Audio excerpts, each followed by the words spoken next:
How are we doing, my friends? I've got a little bit of a confession to make to you. Over the last several months, I've developed a little bit of a bad habit, or a little bit of an addiction, you could say.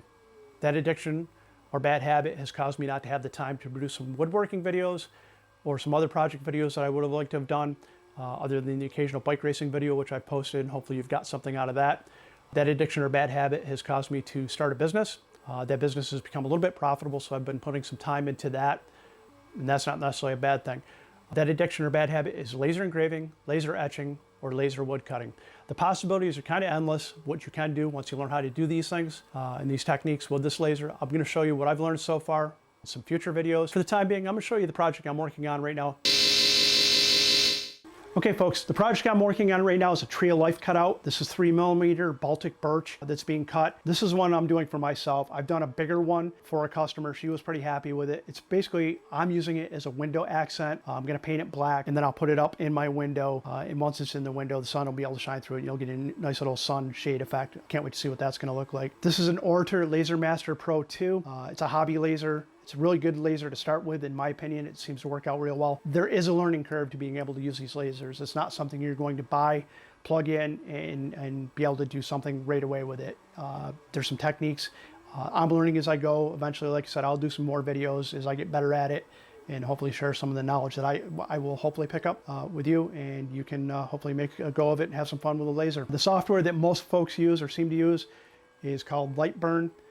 That Lightburn software, in my opinion, from what I've seen, is a very powerful software. You would actually put your image up in it, do some editing of the image, tell the laser what you want that image to look like, what you're looking to have it to. In this case, it's line.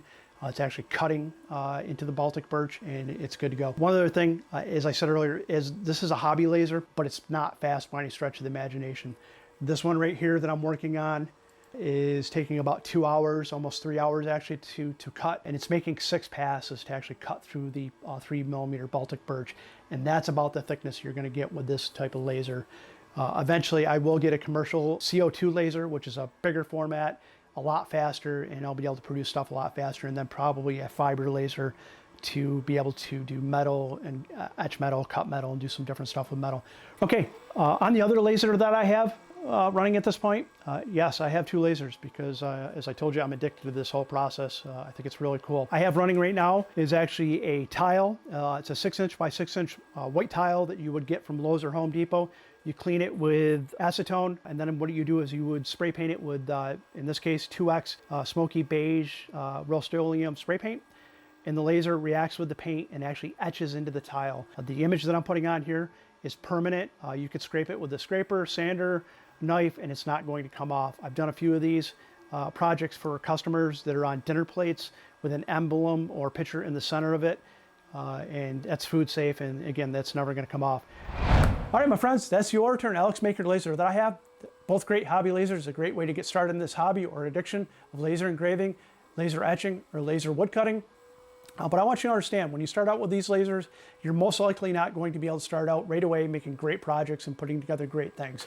You're going to make mistakes. It happens. I have piles of those. I've learned from them, and hopefully you will too. I will eventually put together some more videos, post those up, so I can show you some of the things I've learned and some of the things I'm doing, and hopefully you can gain some knowledge from that and gain some entertainment from those videos. To be able to do that, make sure you hit that subscribe button, make sure you hit that like button, and stop back and check the channel out so you can see those videos. Other than that, I want you to know one thing: your couch sucks. It's time for you to get up, get on, get out in your garage and do something epic like laser engraving. See you.